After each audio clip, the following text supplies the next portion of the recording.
Good morning, students. Today we will start class 9th chapter science chapter first matter or surrounding. So matter होता क्या है, basically उसकी definition क्या होती है, किसको हम मैटर बोलते हैं। तो चलिए स्टार्ट करते हैं, इसकी डेफिनेशन देखते हैं कि what is matter. So matter is the substance which have mass and occupy space. Matter क्या है, बेसिकली जो क्या करता है, जिसमें कुछ मास होता है। ठीक, मैटर में बेसिकली कुछ मास होता है, देन वो क्या कर रहा है, एक स्पेस को ऑक्यूपाई कर रहा है। जस्ट लाइक मेरे पास क्या है, एक नोटबुक है। ठीक, ये एक नोटबुक है। इस नोटबुक को यदि हम देखें तो ये क्या कर रही है, एक स्पेस को ऑक्यूपाई कर रही है ना, और इसमें कुछ मास भी है। तो ये क्या हो जाएगा, ये क्या हो जाएगा, एक मैटर हो जाएगा। And matter is made of tiny particles. यदि इस बुक को हम फाड़ते जाएंगे तो डिस्ट्रॉय करते जाएंगे, तो एक कंडीशन ऐसी आएगी कि वो बहुत छोटा सा एक पार्टिकल बचेगा, है ना। तो इसलिए हम बोल सकते हैं कि मैटर क्या है, एक बहुत छोटे छोटे टाइनी पार्टिकल से बना हुआ है। जस्ट लाइक हमारे हाउस, जितने भी हमारे हाउस होते हैं वो क्या होते हैं, एक छोटा छोटा ब्रिक, एक एक ब्रिक रख रख के फिर वॉल्स बनती है। देन वॉल्स बनने के बाद क्या होता है, वो एक हाउस बन जाता है। तो वो भी किससे बना होता है, एक स्मॉल ब्रिक से बना होता है। Same as it is matter भी क्या होता है, बहुत छोटे छोटे स्मॉल टाइनी पार्टिकल्स से मिलकर बना होता है। कुछ एग्जांपल्स देख लेते हैं इसके, जैसे just like milk, coke, well, balloon, books, hot air balloon and pen. इसी टाइप से बहुत सारी चीजें होती है जो क्या होती है, जस्ट लाइक अ मैटर। ये क्या है, स्पेस भी ऑक्यूपाई कर रहे हैं और इसमें कुछ मास भी है। तो चलिए आगे देखते हैं हम characteristics of particles. Matter basically किससे बना होता है, पार्टिकल्स से मिलकर बना होता है। तो पार्टिकल्स के हम कैरेक्टरिस्टिक्स देख लेते हैं। तो फर्स्ट कैरेक्टरिस्टिक्स है, दे आर कंटिन्यूअसली मूविंग। ये क्या करते हैं, कंटिन्यू मूविंग करते हैं। कंटिन्यू मूविंग कैसे करते हैं, चलिए देखते हैं। यहाँ पर मैंने एक डायग्राम रखा हुआ, देखिए यहाँ पर हमने एक बीकर में कुछ इंक को डाला, ठीक, और फिर उसके बाद क्या हुआ, वो देखिए यदि सेकेंड डायग्राम हम देख रहे हैं तो ये पार्टिकल्स क्या थे, पहले बहुत क्लोज थे, है ना। इस वाले में क्या होगा, ये फार होने लगे। तो इसका मतलब क्या है, ये कंटिन्यू मूविंग करते जाते हैं। जितने भी पार्टिकल्स होते हैं वो कंटिन्यू मूविंग करते जाते हैं। नेक्स्ट कैरेक्टरिस्टिक्स देख लेते हैं इसकी, they are having space between them. इनके बीच में स्पेस होता है। यहाँ पर यदि आप देखेंगे सॉलिड्स के बीच में यदि ये पूरी तरह से क्लोज है, उसके बाद भी इनमें क्या है, कुछ स्पेस है। जस्ट लाइक लिक्विड्स में भी एंड गैसेस में भी। नेक्स्ट कैरेक्टरिस्टिक्स देख लेते हैं इसकी, they are attract each other. ये क्या करते हैं, एक दूसरे को अट्रैक्ट करते हैं। इसके जितने भी पार्टिकल्स होते हैं, जस्ट लाइक दिस, ये पार्टिकल्स है। यहाँ पर यदि हम देखेंगे तो ये क्या कर रहे हैं, एक दूसरे को अट्रैक्ट कर रहे हैं। तो ये बेसिक कैरेक्टरिस्टिक्स है। फर्स्ट कैरेक्टरिस्टिक्स क्या है, they are continuously moving. Second characteristics है, और they are having space between them. And third characteristics is they are attract each other. So next हम देखते हैं, next topic is states of matter. तो basically states of matter जो है, three types होते हैं। First is solid, second is liquid and next is gas. So यहाँ पर फर्स्ट ऑफ ऑल हम देख लेते हैं सॉलिड्स, और इसको मैंने डिफरेंशिएट किया हुआ बीच में। तो जैसे सॉलिड्स होता है, सॉलिड्स में क्या डेफिनेट शेप। सॉलिड्स क्या होते हैं, इसके डेफिनेट शेप होता है। मतलब यदि ये सॉलिड है तो इसका क्या है, एक प्रॉपर शेप है। जैसे ये रेक्टेंगुलर शेप है, यदि कुछ दूसरा है तो उसका भी एक प्रॉपर शेप होगा।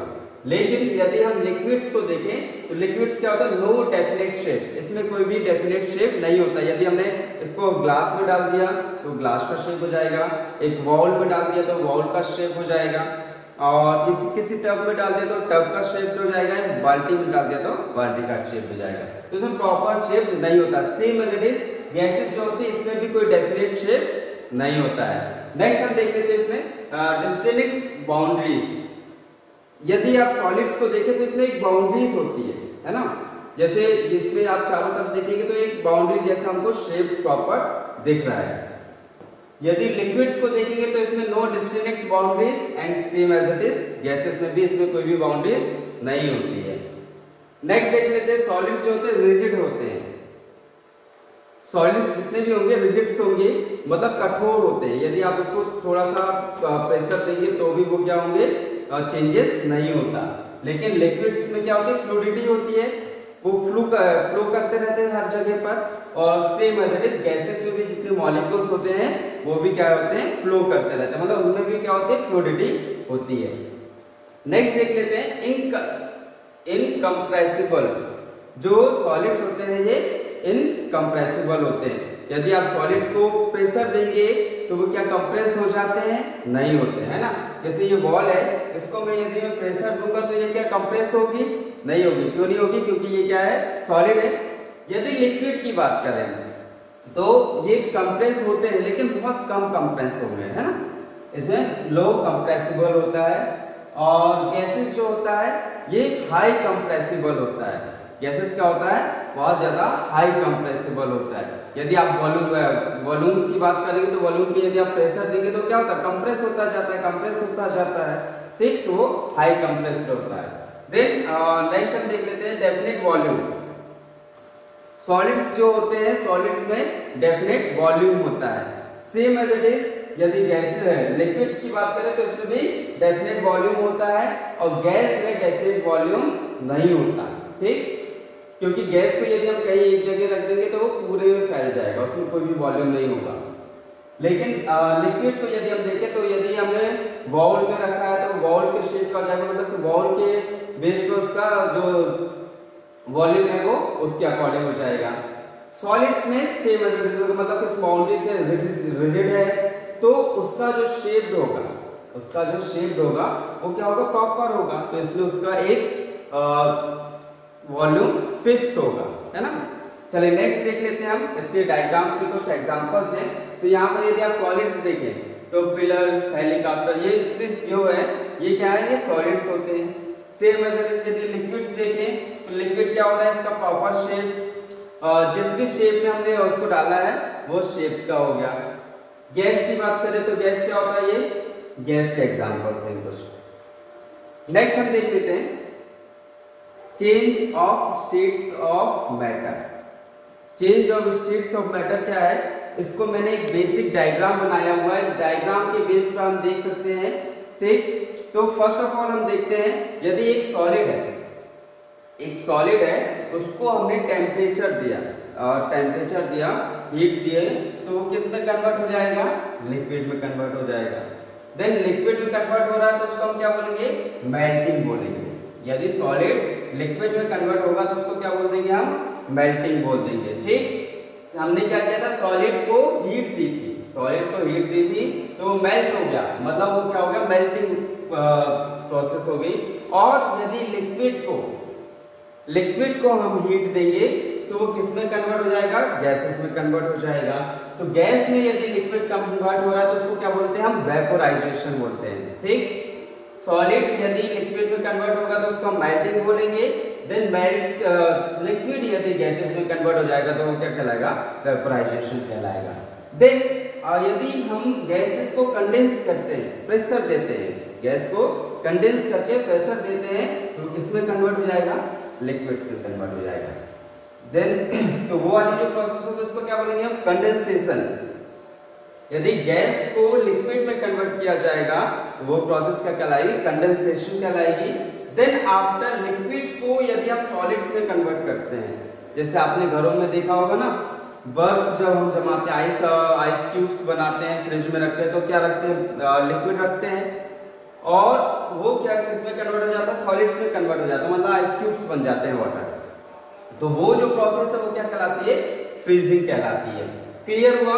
यदि सॉलिड लिक्विड में कन्वर्ट होगा तो it is called melting, and liquid converting gases तो it is called vaporisation.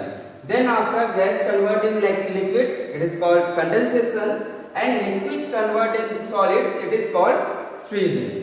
Then again one process is solid convert directly in gas. यदि solid convert होता है gases में directly convert तो it process is called sublimation. ये जो process है इसको क्या बोलेंगे हम, sublimation बोलेंगे। solid directly convert हो जाएगा gases में। जस्ट लाइक यदि आप लोगों ने देखा होगा नेपथिन बॉल्स होती हैं, हमारे घरों में बहुत ज्यादा यूज की जाती है नेपथिन बॉल्स।